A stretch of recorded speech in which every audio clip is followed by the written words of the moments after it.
Hello, everybody. Yeah. Okay. My name is Eddie Morady, and I'm the Senior Director of Corporate and Event Development here at New York Public Radio. And welcome to the Greene Space and WQXR's celebration of Pride. Big round of applause.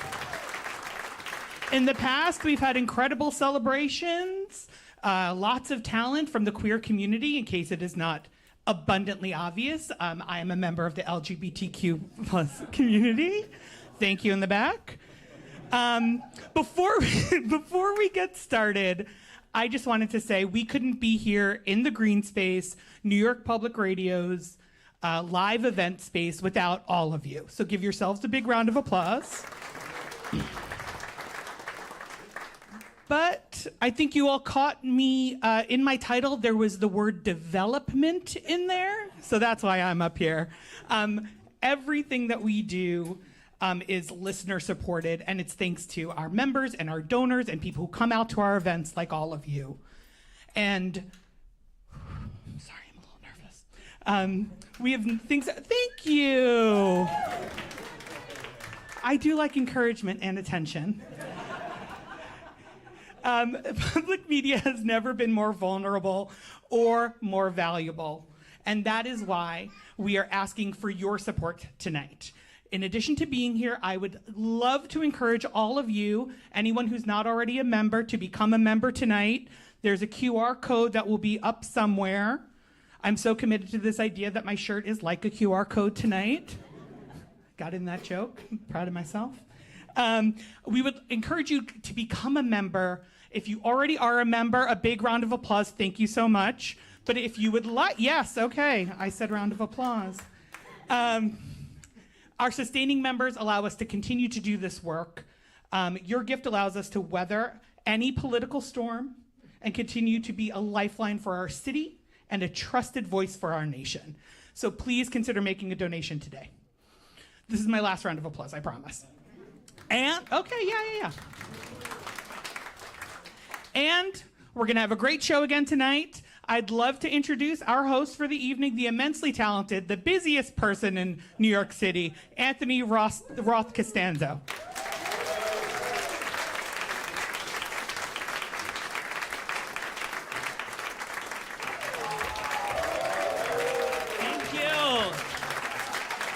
Hi, everybody. It's so great that we can be together. We can gather for Pride, and I'm so thrilled to be hosting WQXR's Pride Show. I think I've been performing here for over a decade and hosting things here and being part of things here. And public radio means a lot to me, and it's something I'm very proud of. So may it long continue under duress. It will. We will make it through. As Eddie mentioned, I have several jobs. I'm the General Director of Opera Philadelphia. Thank you so much. I am also the Artistic Director of Song Studio at Carnegie Hall, and occasionally I sing opera. When I can find time to do that. Thank you so much. And we have such a great show. Opera is really the collision of many disciplines, and we have so many of them here tonight. Dance, we have music, of course, but we also have comedy, which does exist rarely in opera. I want to introduce my incredible musical partner of more than a decade, almost 2 decades at this point. Brian Waghorn is an assistant conductor at the Metropolitan Opera. He plays regularly with the Met Chamber Ensemble at Carnegie Hall. He does many things, teaches at Manhattan School of Music, and has played on Grammy Award-winning recordings like Porgy and Bess and Fire Shut Up in My Bones and Champion. So please welcome Brian Waghorn.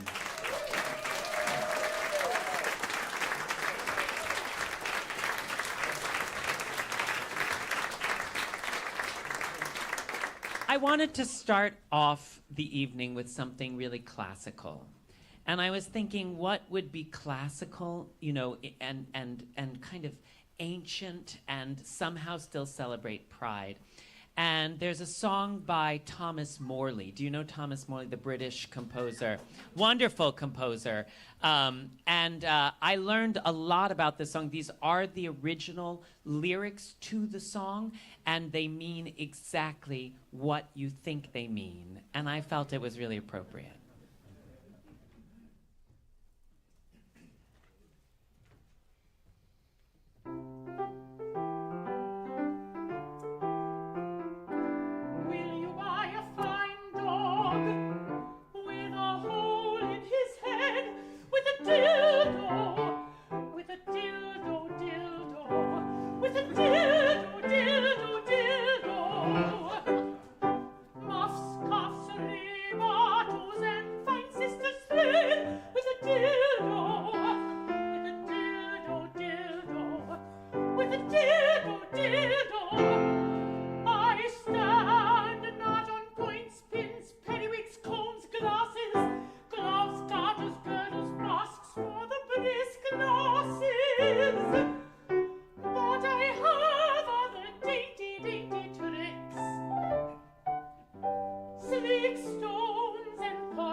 I was trying to understand what a fine dog with a hole in its head was.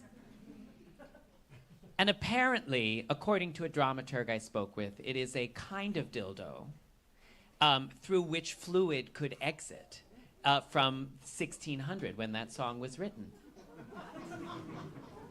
So thank you, Thomas Morley. I want to introduce our next guest, Kebra-Seyoun Charles. And Kebra is a brilliant double bassist and composer who won first prize in the 2022 Sphinx competition. If you're not familiar with them, Sphinx is an organization that celebrates and uplifts classical performers of Black and Latino backgrounds. And Kebra's star is rapidly rising in the classical world. They recently received a fellowship from the American Composers Orchestra. They've performed with orchestras including New World Symphony, the Gateways Festival Orchestra, and the Indianapolis Symphony. And Kebra was also a featured soloist on tour with the Sphinx Virtuosi. So joining Kebra is pianist Gabrielle Chu, and she is a violinist, pianist, and teaching artist on the faculty at Juilliard School. And they're going to start us out with some Schubert, because we all know that Schubert was probably gay. So here is the first moment from the Arpeggione by Schubert. Please welcome them.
Kebra-Seyoun Charles and pianist Gabrielle Chow.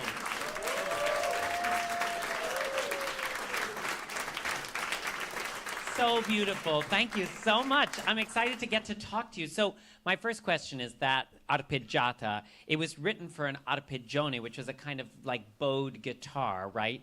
Was it easy to adapt for the bass? No.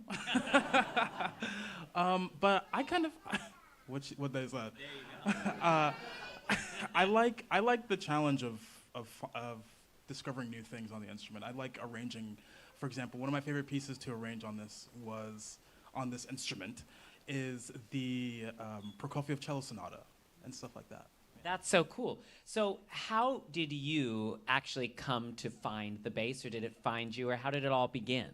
So my mom was an African drummer and dancer, and which meant that I had to go to rehearsals instead of play video games, which is what I really wanted to do. But that was how I heard music, and I was always, at rehearsals listening. And then I went to middle school, and there was an orchestra there, and they needed like a tall kid, so it was just kind of, yeah. Now I'm jealous. I could never play the bass, I guess. What? And so now you've made this whole solo career. So what is the repertoire like for solo bass? Are you always adapting like this one, or what's your process in finding repertoire?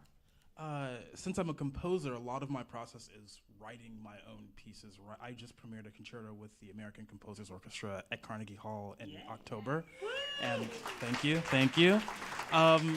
So a lot of it is thinking about what is something that only I can do on my instrument. I think of concertos, at least in the modern sense, as like Rachmaninoff concertos are so impossible because only he had those like incredibly ranged fingers.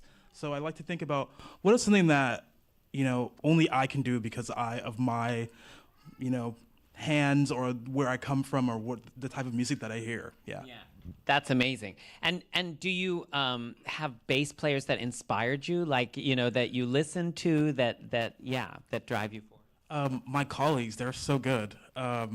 I think when I was growing up, my favorite bass players to listen to were Edgar Meyer and Christian McBride, bluegrass and jazz soloist, Edgar, and Christian is a jazz bassist. And those are sort of the worlds that I live in as well. And so watching them like play it's incredibly instructional. Yeah, I can imagine. Okay, well, you have worked this fall with the Joffrey Ballet, which is set to music by Jacob Druckmann, who's from Philadelphia, by the way, and it's called Valentine. So can you tell us the construct of that piece and what it's about? It's crazy. So in this piece, there are 3 people on stage. I'm one of them. And there are 2 other dancers. And no, I'm not a dancer, but there are 2 dancers on stage, and I'm in a referee costume, and it's sort of like depicting relationship turmoil. It's very interesting. Yeah, come see it. Okay, you're a referee for 2 warring dancers. That sounds very exciting. Well, now we're going to hear a piece of yours called "I Know the Lord." So before we hear it, tell us a little bit about it. So as I was saying, my mom forced me to go to rehearsals with her, and like when you're someplace, music gets stuck in your head. For example, like "Hot to Go" is in my head right now, and it won't leave. And so yeah, this is one of the pieces that I heard a lot growing up. I know the Lord laid His hands on me. Yeah. All right. Well, let's hear it. Kebra-Seyoun Charles.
Amazing, amazing.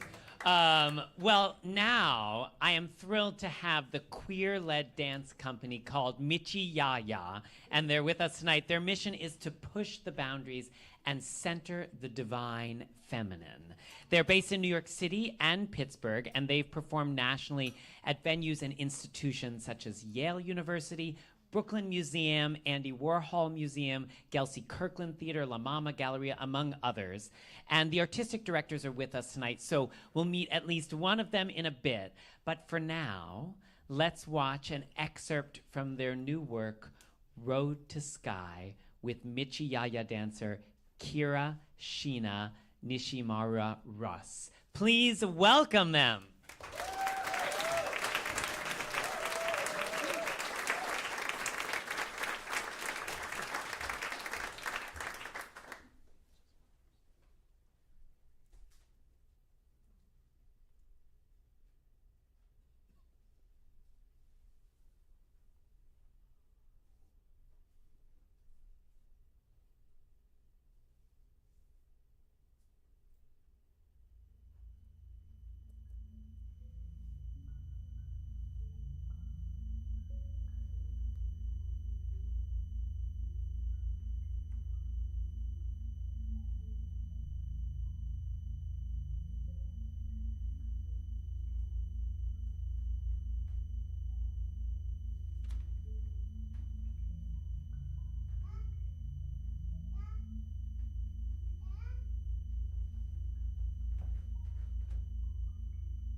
wanna be free with my body. I wanna be free with my body. I wanna be free with my body. I wanna be free with my body. Move the rhythm, move the rhythm, move the rhythm, move the rhythm, move the rhythm, move the rhythm, move the rhythm, move the rhythm. I wanna be free with my body. I wanna be free with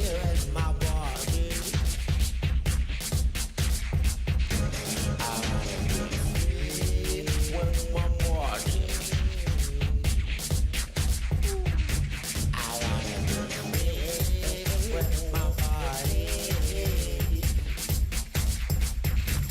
free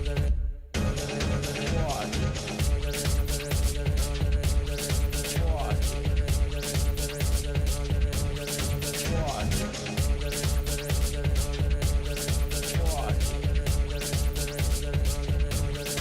wanna be free with my body. Wanna be free with my body. I wanna be free with my body. I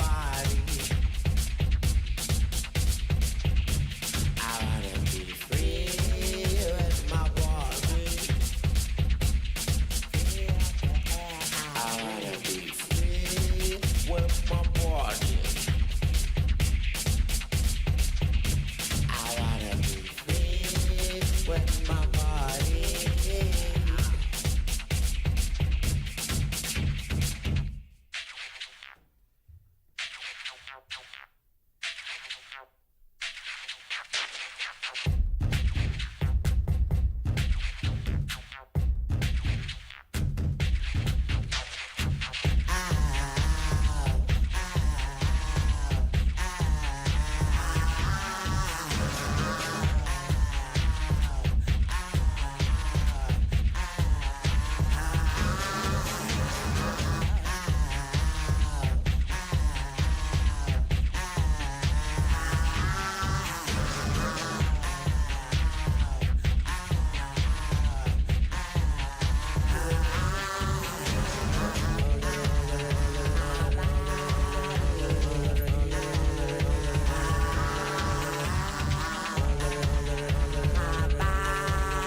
My body is free. My body is free.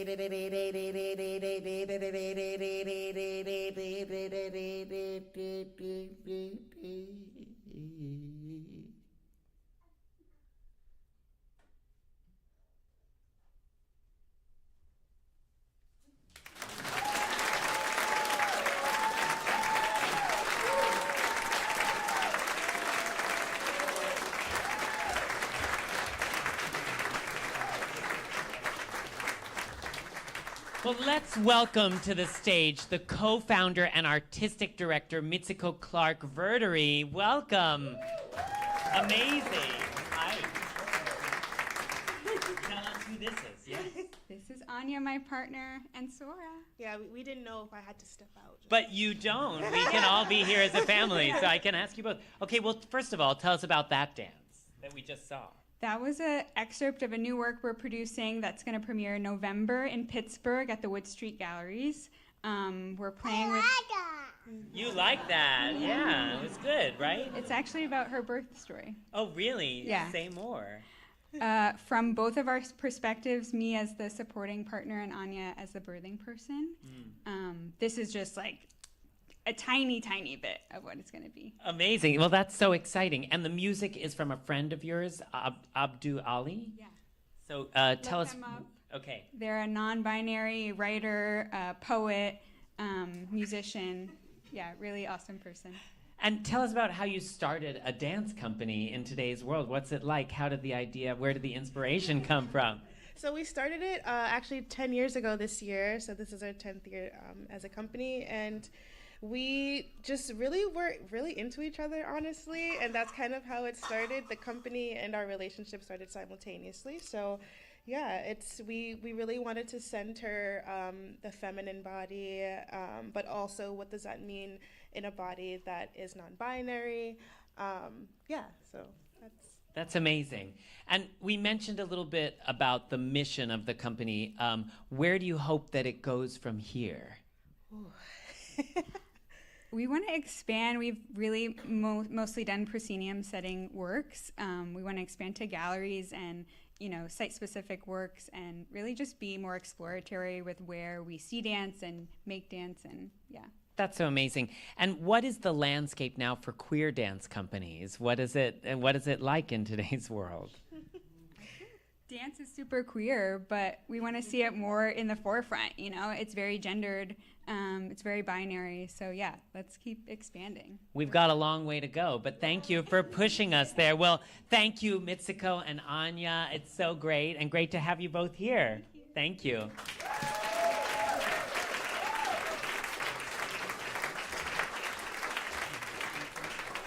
So, Pride is a month of celebration, and it's time to really toast the LGBTQ community and what it's given the world, especially in music and arts. So I feel like what better way to celebrate? Oh, look, I have a drink. This is so great.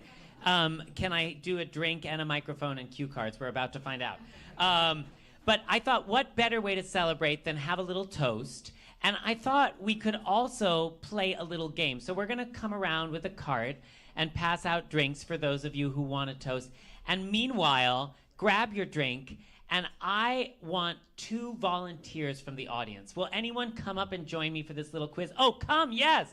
Okay, 1. We've got 1 volunteer. Okay, oh, did we see another over here? Was that did someone volunteer you? Come on. It'll be a fun time. You can bring your drink. We're gonna just play, you need a drink. Okay, we'll get you a drink. Bring up, oh, there you go. Bring up an extra drink. Okay, well, first of all, cheers. Cheers to Pride. Oh, you're coming. It's coming. Okay, cheers. There you go. Cheers. And, okay, first of all, tell us your names and where you're from. I'm Josh, and I'm from Westchester County, so around this area, born and raised. Okay, fabulous. I'm Gary from Brooklyn. Gary from Brooklyn. All right, this is going to be so much fun. So what we're going to do is you're going to look at the screens, and you can see there's a game called Composer or Cocktail. And you very simply have to say whether this is a composer or a cocktail. There are prizes involved. I know, it's very exciting. It's very exciting. Are you ready to play? Okay, I'm going to start with you. Here on the next screen, is this a composer or a cocktail? I'm gonna go with cocktail. You won! You won! This is a very challenging game, I want you to know. And we have some real experts here. I didn't know we had people at this level in the audience. This next one is also challenging. Can you tell us, is this a composer or a cocktail? Composer. Oh my God, 2 winners. Can you even imagine? I think that there is somewhere potentially a composer named Negroni, and I certainly hope that someone has made a Verity cocktail. So just know that I'm choosing to call you both winners so that you can take home with you tote bags. You'll be getting WQXR tote bags. Everybody loves a tote bag. And can you tell us, for Pride Month, what are you doing to celebrate? Well, I'm actually going to New York City Pride on Sunday, so I'm very excited about that. You are? Are you going to go to the parade? Parade and the fest and the everything. You know, that's very exciting. I went to the parade when I was, I think, 18 for the first time, and I didn't ever imagine that there could be that many queer people in one place. And it was very exciting, and I'm going to be singing on the Met Opera float in the parade. So I will see you there. Please scream out if you see me. What are you doing to celebrate Pride? Last week, I'm the faculty advisor for a Rainbow Club in a public school in Brooklyn. And we took our Rainbow Club student 3rd through 5th graders with some of their parents and the principal and some of the faculty members as one of the registered organizations in the Brooklyn Pride Parade. So we just marched proudly. Oh, congratulations. Woo! All right. So there's more cocktail questions? Oh, she was going more and more. Okay, we're going to keep going through a few. Ready? We're going to do rapid round. Composer, cocktail. Cocktail. Paganini is a composer. Again, someone probably has made a Paganini cocktail, and I can imagine what it is. Okay, you ready? This gets a little harder. Composer. Oh, I know. I feel, okay, all right, we're getting harder and harder. Ready? Ooh. I mean, it sounds delicious. It might be a delicious person. We're gonna go cocktail. Yes, very well done. Composer. Oh, very good. This one we know. Also, I think maybe gay, but in any case. Now, this is complicated, this next one. It's both, yeah. Both! Was he holding a cocktail in that portrait? I'm not sure. Those are all of our questions. Okay, well, 2 winners. I know this is very exciting. Give them a big round of applause. Cheers. Happy Pride, happy Pride. Okay, well, now I am so excited and honored to introduce our next guest, the American playwright, composer, and lyricist, best known for his musical A Strange Loop, which won the 2020 Pulitzer Prize for Drama and the 2022 Tony Award for the Best Musical. Of course, I'm talking about Michael R. Jackson. And Michael is tonight with his music director, Sean Patrick Cameron. We're so excited to have him in the house. I have so many questions for Michael, but please welcome him. We're going to start with Memory, his song from A Strange Loop. Michael R. Jackson.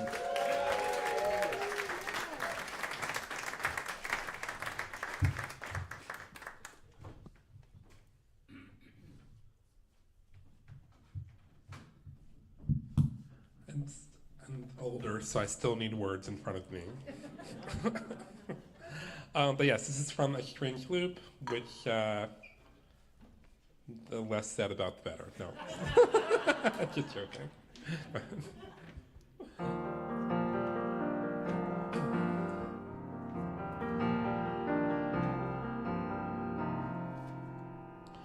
"5'4", high school gym, sneaking a cupcake. These are my memories, these are my memories. Shooting hoops off the rim, slow on the uptake. These are my memories, these are my memories. At their gym, the locker room, my eyes photographing. Naked me, measures in at 4.5 inches. These are my memories, these are my memories. Of one lone black gay boy I knew who chose to turn his back on the Lord. One lone black gay boy I knew who chose to turn his back on the Lord. Guilt and shame, Jesus' name, church every Sunday. These are my memories, these are my memories. Eat his body, drink his blood, communion buffet. These are my memories, sweet sour memories. After church we're driving home to Radio Crackle, jazz music or Motown blues, and skin is a shackle. For one lone black gay boy I knew who chose to turn his back on the Lord. One lone black gay boy I knew who chose to turn his back on the Lord. These are my memories, sweet sour memories. This is my history, this is my mystery.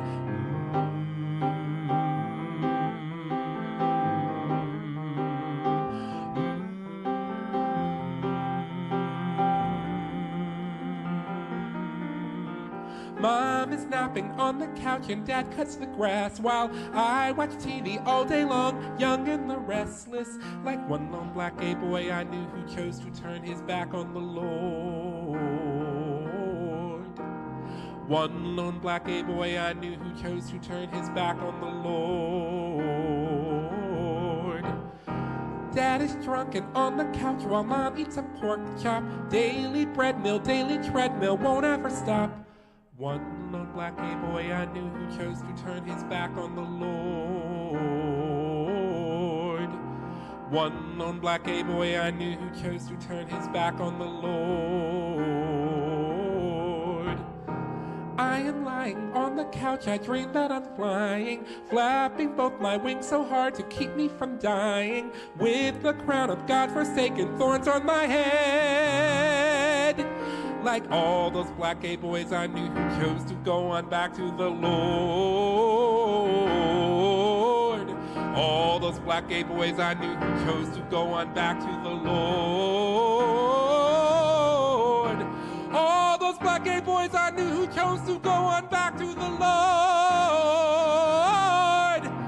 And one lone black gay boy I knew who chose to turn his back on the Lord.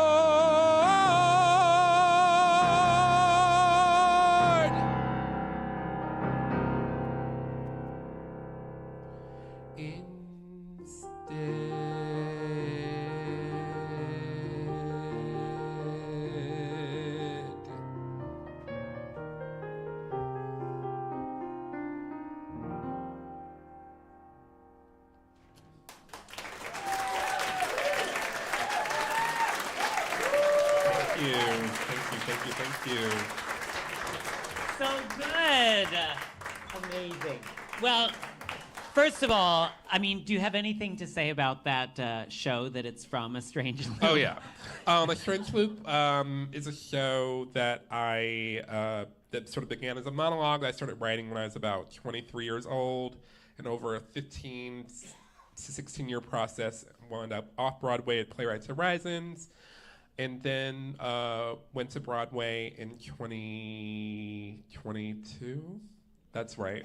And so it was like an almost 20-year process of working on this piece about a young black gay man named Usher, who works as an usher at a Broadway show, and is writing a musical about a young black gay man named Usher, who works as who's writing a musical about someone working at a Broadway show in ad infinitum, and is sort of exploring all these different parts of himself as someone coming of age.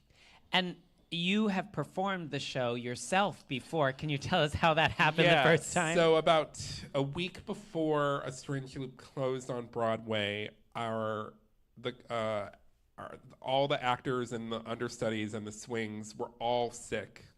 And so in order to keep the curtain up, we did a modified version of the show where I went on as Usher, which was a truly loopy experience, to put it mildly. Was that your Broadway debut? That was my Broadway debut, because I had debuted as a writer, but then that was my debut as an actor. That's so fun. Yeah, and so you'll never see me again. no, on the that's Broadway not true. stage But as an actor. we do want you as a writer, and in fact, we are working on a project That's together, right, that's which right. I'm very excited about. Yes, very, very excited.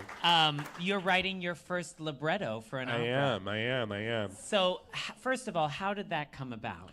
Well, you approached me. No, I would like to say that you first approached me Okay.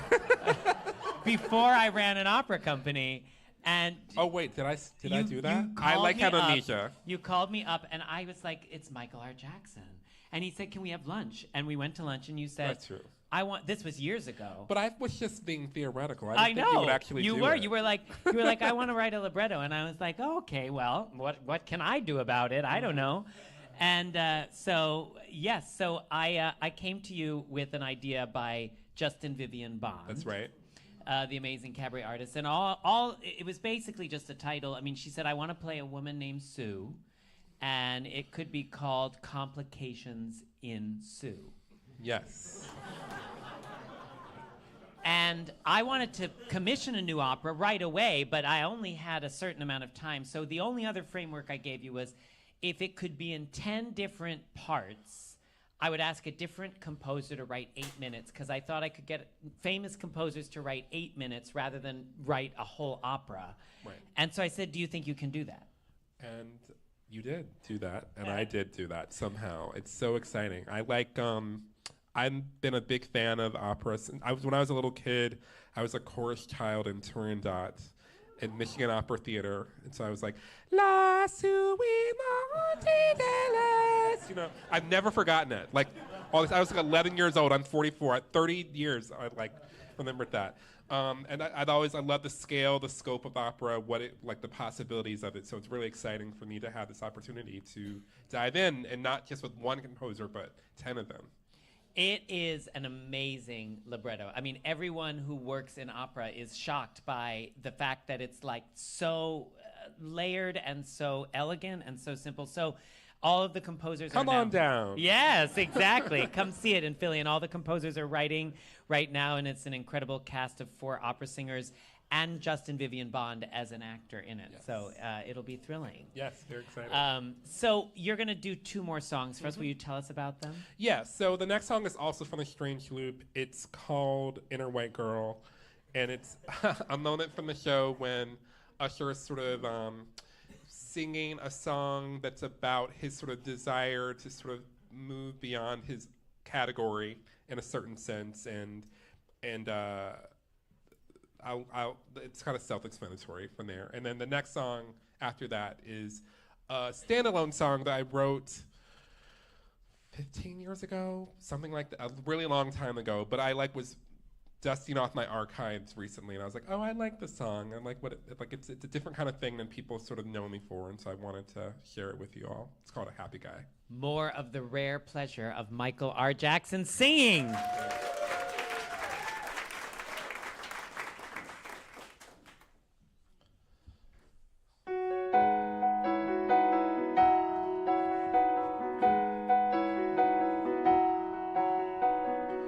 On days his blackness feels like another hurdle that won't get out of his way. His inner white girl starts kicking like a baby. He wants to come out and play. He doesn't care if he ruffles any feathers. In fact, that is her MO. Where he's the king of avoiding confrontation, there's not a bomb he won't throw. Because white girls can do anything, can't they? Black boys must always obey their mothers. White girls can do anything, can't they? Can't they? Can't they? Can't they? Some days he feels like his blackness is a treasure that's under constant attack. His inner white girl protects it from the marauders. She always takes up the slack. She lets him feel like a human supernova, like he could conquer the earth, like he's the heir to the power and oppression her kind have wielded since birth. Because white girls can do anything, can't they? Black boys must always obey their mothers. White girls can do anything, can't they? Can't they? Can't they? Can't they? They get to be cool, tall, vulnerable, and luscious. They get to be wild and unwise. They get to be shy and introspective. They get to make noise, they get to mesmerize. Black boys don't get to be cool, tall, vulnerable, and luscious. Don't get to be wild and unwise. Don't get to be shy and introspective. Don't get to make noise, don't get to fantasize.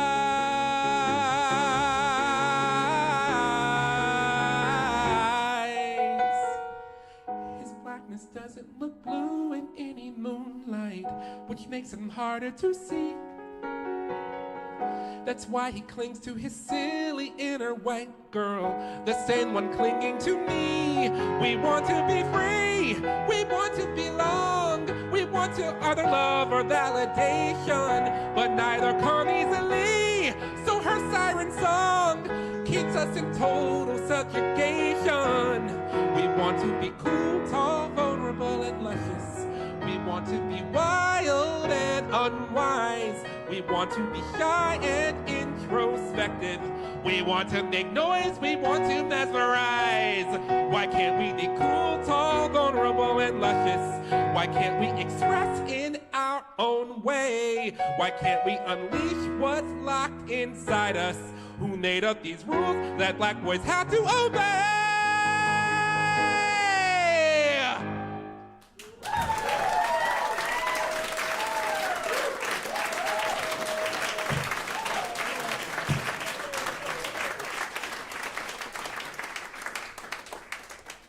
Now for something totally different.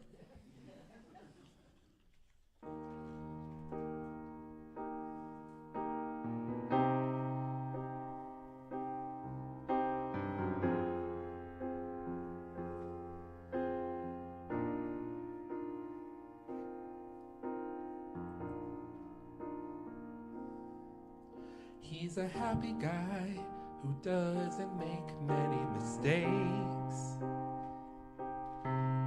And the ones he makes, he rectifies real fast. He's a happy guy who's loyal to all of his friends. So if the friendship ends, then it wasn't meant to last. So I'm looking at all these photographs, recalling the tears, recalling laughs I lost custody of. And I couldn't tell you where it went, the good times we had, the years we spent in what I thought was love. 'Cause a happy guy will never stay happy for long. If the wind's too strong or there's hidden strings attached. And a happy guy will leave you standing in his dust. If you cannot trust and your heart's a door that's latched.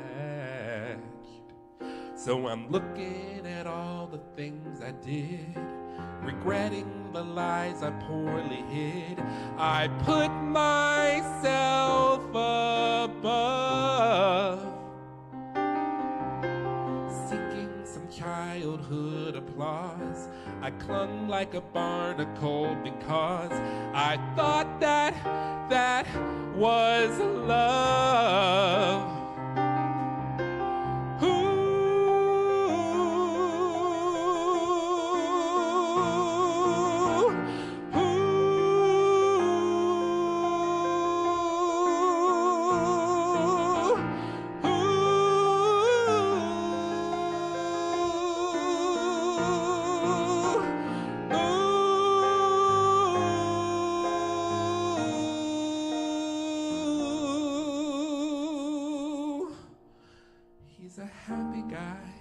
I'm sure who's much happier now. When he took his bow, I just stood there in disgrace.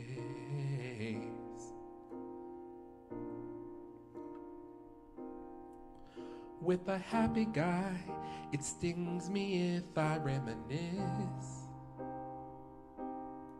'Cause what I mostly miss is the smile on his face.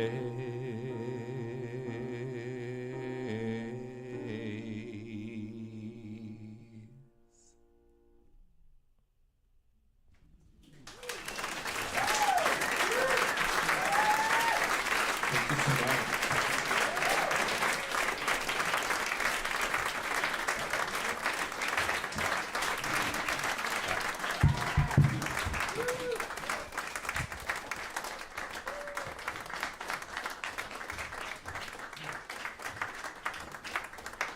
How fun. Okay, so our next guest, Eman El-Husseini, is a Canadian-Palestinian comedian currently living in New York.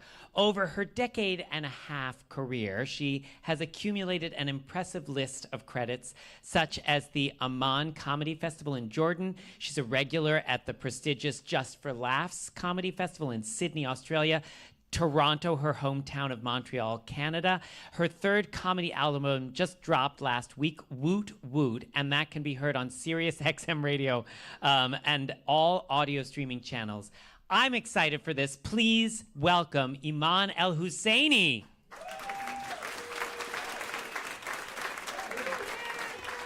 Thank you, everybody. Thank you. Thank you, everybody. Keep it going. Okay. Great picture. That was before I gained 30 pounds. We'll get into it. How are you guys? It's so good to be here. It's so good to be in this room, not America in general. Let's be honest. It's not a great time. I'm Canadian, and but I live in New York City, and I love it here. I've been here for 10 years. I guess I'm officially a New Yorker, right? I'm still terrified of rats. I'm terrified of rats. And everybody tries to calm me down about the rat situation. They're like, Eman, don't worry. They're more terrified of you than you are of them. They're not. That's not true. That's not true. Because I took an Uber after the show last night, and when I was walking up to the Uber, I had a rat walking with me like it was a romantic stroll. It's like, you want to split the Uber? We're going to the same place. So in good news, or okay news, I got a call from my manager who told me that I'm being considered for a TV set. Yes. And fuck you guys. They're like, we don't care. And she got, before hanging up, she goes, don't forget the camera adds 10 pounds. And I was like, how many cameras are going to be there? Exactly. 3, I'm not doing it. I'm sorry to be dressed this way. I just came back from tour, Southeast Asia, which is, I'm wearing this because I'm showing off. It's also laundry day, and I'm drunk. Anyways, I did go to Southeast Asia. It was great. I don't know if you guys have been. I landed in Vietnam, and I knew that I was the biggest person there in size. As soon as I made eye contact with the first woman, she was like, oh my God, you're so big. Like this. You're so big. I'm like, the hand gestures aren't necessary. The words killed me enough. And when I landed, the local comedians are like, Eman, do not take the Uber. Their Uber is called Grab. So they're like, do not take the car, take the moped, because it's much cheaper. Because comedians are poor there too. Anyway, so they're like, take the moped, don't take the car. And I was like, fine. But everybody's really tiny in Vietnam. Like I said, I'm the biggest person there. So I take a moped, and the guy shows up, very sweet guy, very tiny, shows up with his moped, and he does this, get behind me, And I'm like, sir, do you have a scale? I think you should weigh me first, because this looks dangerous, right? And he's like, I guess because of the language barrier, what he understood was put the helmet on her head. So he puts the helmet on my head, and I get behind him, and I feel like an adult who's sitting in a child's tricycle, right? It looked like I was giving birth to the driver. That's what it...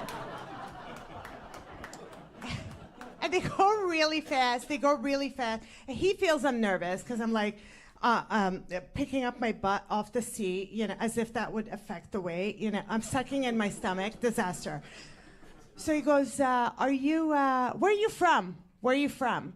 And I'm like, I'm from nowhere. Keep going straight. Do not talk to me, And they do the turns. It's like my earlobe is grazing the sidewalk. So he's like, no. Where are you from? And I don't know if I panicked or I genuinely forgot, but I said Brazil. I'm not from Brazil. I've never been to Brazil. I've never seen a Brazilian person in real life, actually. then one of the comedians asked me if I was a foodie. Always say no. Always say no. I said yes. And I regretted it as soon as his eyes lit up. You know, the sparkled. He's like, "You are? Oh my God." I'm like, you know what? I'm not even a foodie. I just like spicy food and my friends are white. Like, that's it, you know? So he's like, "You're a foodie? I'm gonna take you to the best lunch place." I'm like, "What is it called?" He's like, "Lunch place." So we go to this lunch place. It's 75 degrees outside. He wants me to have soup. It just serves soup. He's like, "Anthony Bourdain loves that place." I'm like, "He also killed himself, so I don't know." So he's like, "It's amazing, and it's a special day today, so the soup has blood in it." And I'm like, "Did the chef cut his finger? Like, why?" He's like, No, it's cow's blood." Did the cow cut her finger? Why is there blood in the soup? He's like, "I understand where you're coming from. I had to have goat's penis last week." Nobody has to have goat's penis. You don't have to have that. He's like, "Okay, fine. You don't want the soup? You could have the soup with chicken testicles." I'm like, "I don't want testicles on a daily basis. You know, it's not like my thing." And I had no idea chickens had testicles. I thought they were girls this whole time. So finally, they're like, "Okay, Eman, after the show tonight, you're newly single. We're going to take you to a lesbian bar." I'm like, "I don't know why, because I'm straight, but I'm not straight at all." I just don't feel like coming out in 2025. Like, who gives a shit, right? We're all dying in 3 months. Also, you're looking at me like, we see it. It's fine. Is this why you're dressed like a gym teacher on her day off? Is this... It is. Thank you for asking. So they're like, "We'll take you to a lesbian bar and we're going to get high." And I got excited. I'm new to weed gummies. Have you guys tried them? Are you familiar? They're so good. Do you live here in New York? They get delivered to your doorstep, by the way. You know what else gets delivered to your doorstep? 30 pounds of food. This is what's happening. So I'm like, yes, of course. I'm a professional weed smoker. I'm not at all. And in Vietnam, everything is like raw and like pure, you know. So we get to the karaoke lesbian bar, and I'm smoking, and they're like, "Eman, why don't you take a seat?" And everybody's tiny, as I told you. So the seat is basically a stepladder, you know. So I'm like, "Okay, fine. Put a towel on the floor." It's the same thing. Anyway, and the weed was something I never felt, sensed. I went blind, almost, you know. So the comedians, they're half my age, so they're going up there and they're singing karaoke, and they keep coming back to me to check if I was okay. You know, "Eman, are you okay?" I'm like, "Yeah, I'm great. I'm so buzzed. It's great down here, you know." "Eman, are you okay?" When they keep asking you if you're okay, you obviously don't look okay, right? So I'm like, "You know what? I want to go to the washroom. Help me up." So they help me up. And I was like so dizzy. So I'm like, "Guys, call me a grab, but the car, I don't want the moped," right? They call me the car. I get into the car. The guy puts the helmet on my head. I get in the car, AC, everything's good. But now I'm convinced I'm being kidnapped. So I'm sitting there and I'm like, "Sir, where are you taking me?" He's not answering. I don't know if you've been. Did I ask you, have you been to Southeast Asia before? Anybody? No? 0? 1%? In the back, you're so shy. I don't know if you notice, when you speak to them in English, if they don't understand, they like stare straight ahead. They just ignore you. So I'm like panicking. I'm like, "Sir, where are you taking me?" He's not answering, so I text the comedians. I'm like, "Guys, I don't know what to tell you. I'm being kidnapped right now." So I'm like, "Sir, where are you?" And I'm like, and then he starts texting. So I'm like, "Oh my God, he's texting them." Who's them? We have no idea, right? So now I'm debating in my head if I should roll out of the car on the highway. But I'm like, it's going to hurt too much. I'm just going to see what this kidnapping is all about. And the poor guy wasn't on his phone texting. He was on his phone in Google Translate to tell me he's taking me home.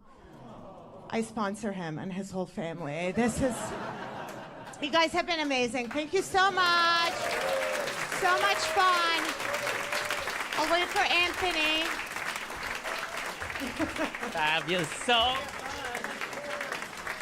So, I mean, I have to know what's your. I mean, you're a Muslim lesbian comedian married to a Jewish woman. Actually, I'm gay divorced. Oh, you're gay divorced. Yes, as a Palestinian woman, it's a very avant-garde thing for my culture. This is. So basically, Yeah. the jokes write themselves. You don't have to do That's any work. it. Exactly. I'm like, this is my bio, everybody, and that's yeah. So in that, I mean, what does as a gay divorced comedian, what does pride mean to you? It means that gay marriage shouldn't exist. No, I'm kidding. I feel like you're really with the times. You're really with the times. Because now, like, the breakup is such a bigger deal, you know, because we were married. Everybody Yeah. was so excited. And with everything going on, I'm like, you know, I'm You have to sorry, break up. guys. Jews and Palestinians can't coexist. So nobody's laughing in the back. Okay. So, well, I'm glad that you taught the world that lesson. Yeah. So, it's your third album, is that right? This is your That's third right. album? I just dropped my third album, canceled. Thank you. Still the back row. I got my two last shows got canceled in Canada, my home country, because I'm pro-Palestinian and Palestinian, and they lost their minds, and I got canceled. But the album is hilarious, so you guys should listen to That's that. very exciting. Yeah. And what's next? What are you going to do next? Where are your shows coming up? So I have a few shows during Pride in the city. I'll be in Brooklyn on Wednesday, and then there's a Palestinian fundraiser on Thursday. It'll be on my Instagram if you guys want to see, because I can't remember the names of the venue right now. And I'll be touring. I'll be touring Europe and Southeast Asia because nobody wants to hire me in America. So. But is the food good in Southeast Asia? Oh my God, it's so good, but it's so spicy. Yeah. And like I said, I love spicy food, but it was just a bit too much because they just put all of the animal in the ingredient. They don't waste any of the animal. Yeah. Right? Well, there's something to respect there, Yeah. for sure. I mean, I'm like, good for you guys, but maybe the Not generals. so, yeah. Let's, Yeah. let's let them rest in peace, you know? Well, that's not the spirit of Pride Month. In Pride, Keep it up. Keep we it up. try and keep You're it right. up. So thank you, Eman Thank you so much, El-Husseini. Anthony. Thank you so much.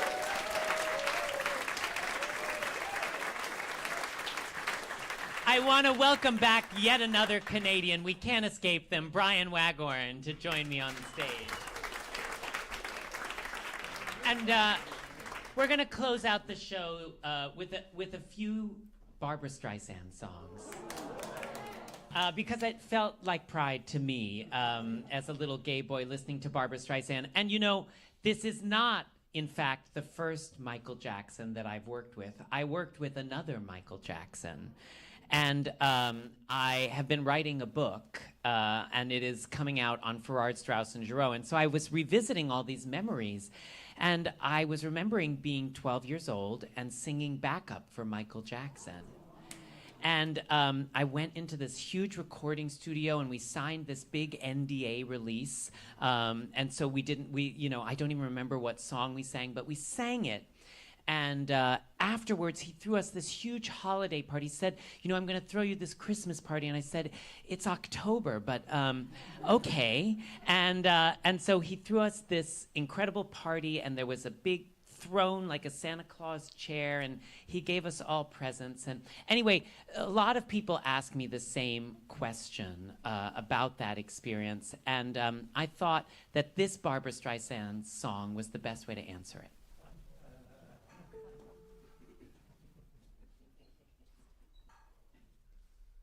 He touched me. He put his hand near mine, and then he touched me. I felt a sudden tingle when he touched me. A sparkle, a glow.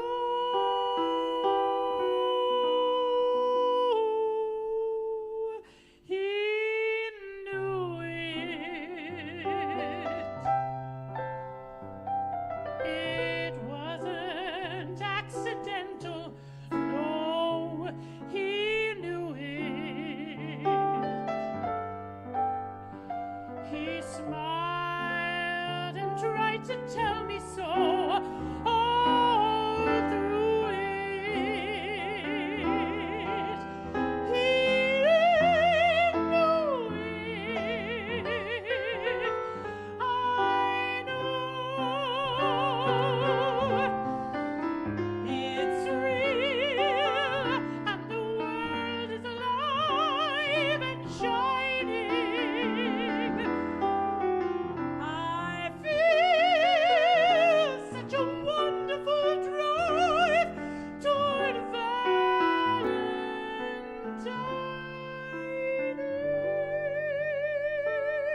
he didn't really touch me. That's not what happened. I know you were all uncomfortable. That whole song. You know.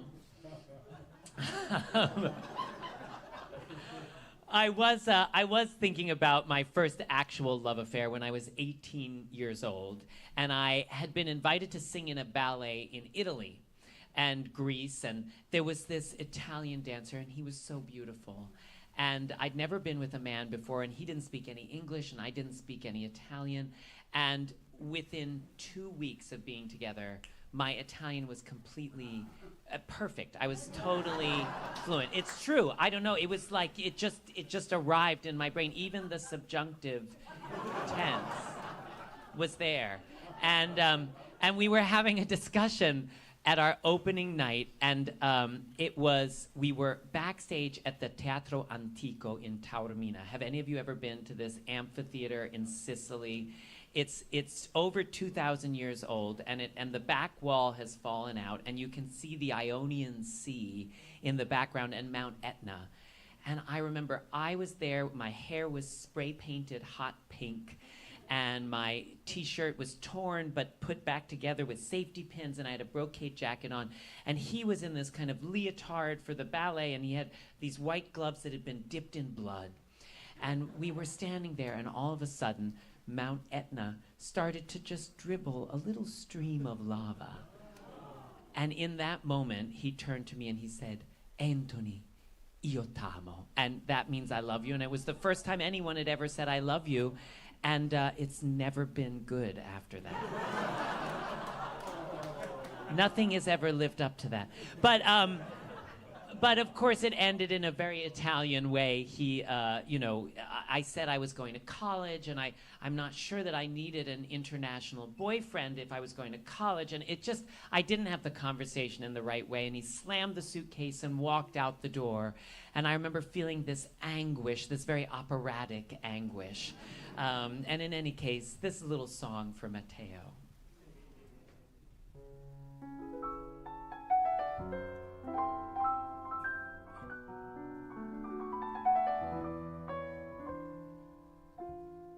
Oh, my man, I love him so. He'll never know. All my life is just despair, but I don't care.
Well, I'm eternally an optimist. You know what I mean? I think that things are going to work out somehow, some way, and we've got a long way to go, and we've got a lot of fights ahead.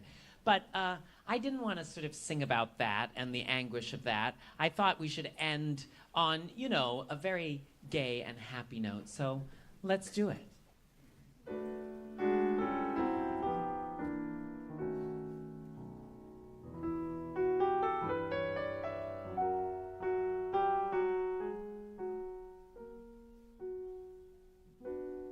So long, sad times, go long, bad times. We are rid of you at last.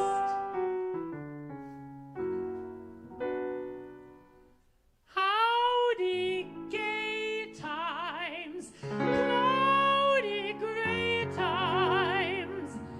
You are now a thing of the past.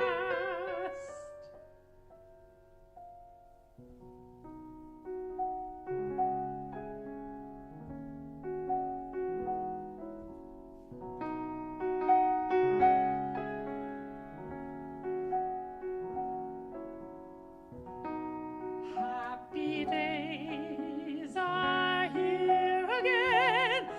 The skies above are clear again. So let's sing a song of cheer again. Happy days are here again.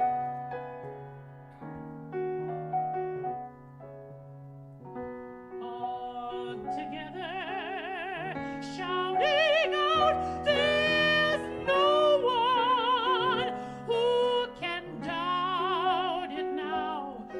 So let's sing a song about it now. Happy days are here again. Your cares and troubles are gone. There'll be no more from now on. From now on. Happy days are here again.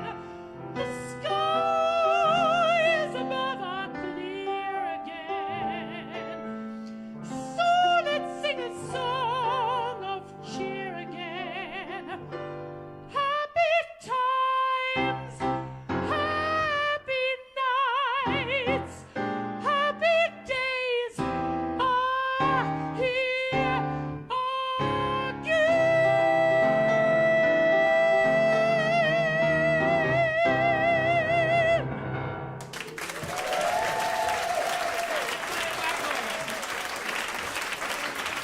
Thank you so much. Thank you, and I want to welcome all of our guests back to stage and thank all of our guests for tonight. Bassist Kebra-Seyoun Charles, pianist Gabrielle Chow, the Michiyaya Dance Company, Michael R. Jackson, comedian Eman El-Husseini. Thanks to the staff of the Greene Space, WQXR. Thank you all for coming. Visit us at operavilla.org and also give to WQXR, WQXR.org. Michael, can you take us out and tell us, what does pride mean to you? It means the comfort of a man. The comfort of a man. I hope that we all find the comfort of someone on this Pride. Enjoy it. I love you all. Happy Pride.